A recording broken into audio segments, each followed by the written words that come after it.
দর্শক বন্ধুরা, এখন রয়েছি ভারতীয় সেনা ক্যাপ্টেন শহীদ হরভজন সিং মন্দিরে। এই মন্দির সিকিম রাজ্যে নাথুলা পাসের কাছে, গ্যাংটক থেকে সহজেই আসা যায়। 13,123 ফুট উচ্চতায় এই মন্দির নির্মাণ হয়েছে।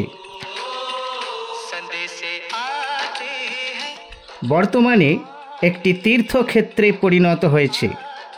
এই মন্দির ভারতীয় সেনাবাহিনী দ্বারা নির্মাণ করা হয়েছে। মন্দিরে জলের বোতল দেওয়ার রীতি আছে।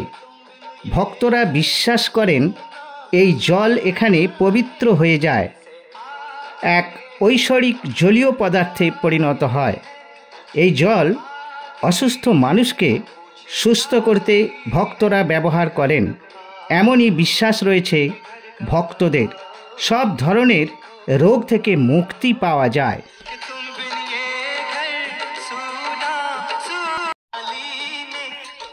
ভারতীয় সৈন্যরা তাঁকে নাথুলার বীর হিসাবে সম্মানিত করেন।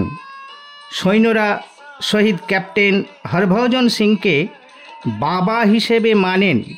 তাঁদের বিশ্বাস ক্যাপ্টেন হরভজন সিংয়ের আত্মা সর্বদা তাঁদের কাছে আছেন, আগাম বিপদের সংকেত পৌঁছে দেন।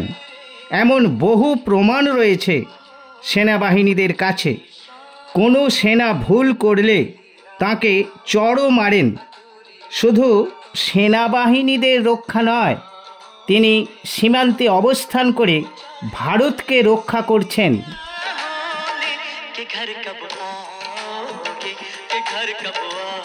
সত্যিই কি এমনটা হতে পারে?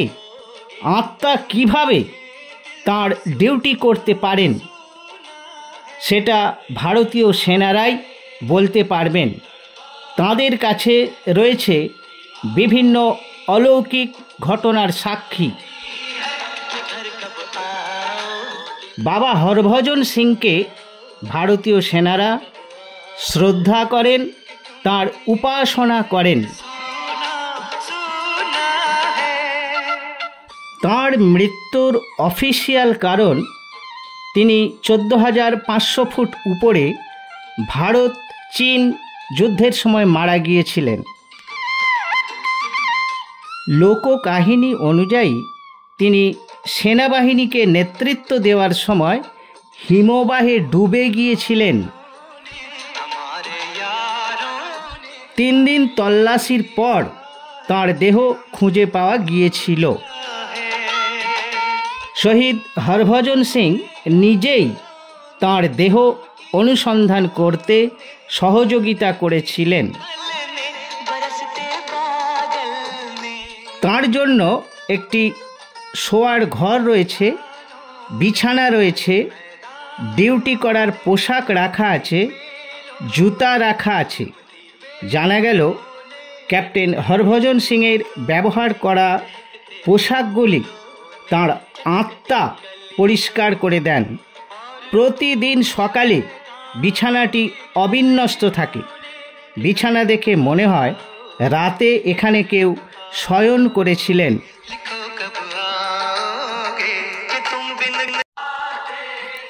তিনজন সৈন্য প্রতি বছর 11ই সেপ্টেম্বর একটি গাড়ি করে ব্যক্তিগত জিনিসপত্র নিয়ে নিকটতম রেল স্টেশন নিউ জলপাইগুড়ির উদ্দেশ্যে রওনা হয়।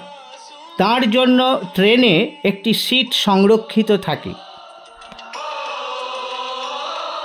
ট্রেনে করে তাকে বাড়িতে পৌঁছে দেওয়া হয়।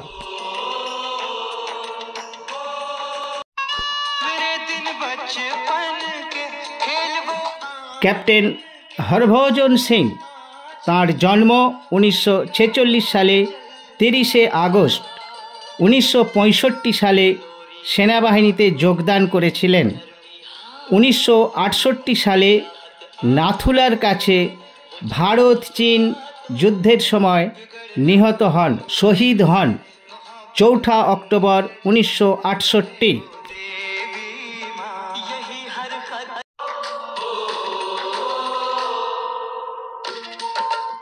ক্যাপ্টেন হরভজন সিংকে নিয়ে অনেক অলৌকিক ঘটনা রয়েছে।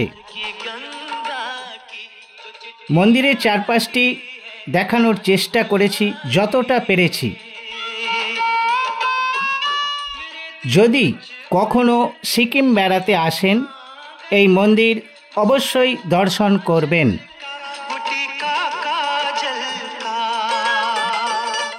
চারিদিক পাহাড় দিয়ে ঘেরা, প্রকৃতি যেন নিজে হাতে এখানে তাঁর রূপকে সাজিয়ে দিয়েছেন।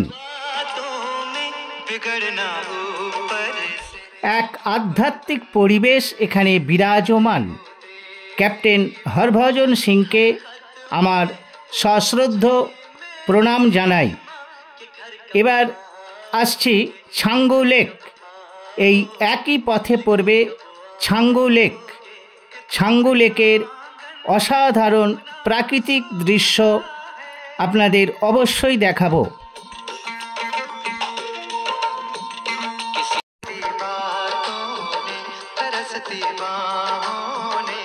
গ্যাংটক বেড়াতে এলে কোন হোটেলে থাকবেন, কোথায় খাওয়া দাওয়া করবেন, অবশ্যই জানিয়ে দেব। বেশ কয়েকটি ভালো হোটেলের সন্ধান দেব ফোন নাম্বার সহ।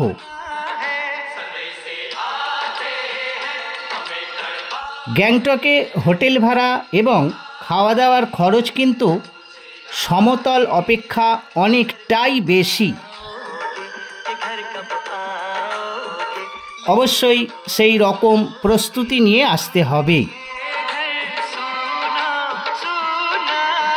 নিউ জলপাইগুড়ি রেল স্টেশন থেকে গ্যাংটক পর্যন্ত অরিজিনাল গাড়ি ভাড়া 4000 টাকা, 4000 রুপিস 2025 সাল অনুযায়ী। আপনার কাছ থেকে 7000 টাকাও নিতে পারে। রেট করে নেবেন অবশ্যই। গ্যাংটক সিকিম ভ্রমণের বিস্তারিত ভিডিও নিয়ে খুব শীঘ্রই আসছি। আকাশ ভরা সূর্য তারা, বিশ্ব ভরা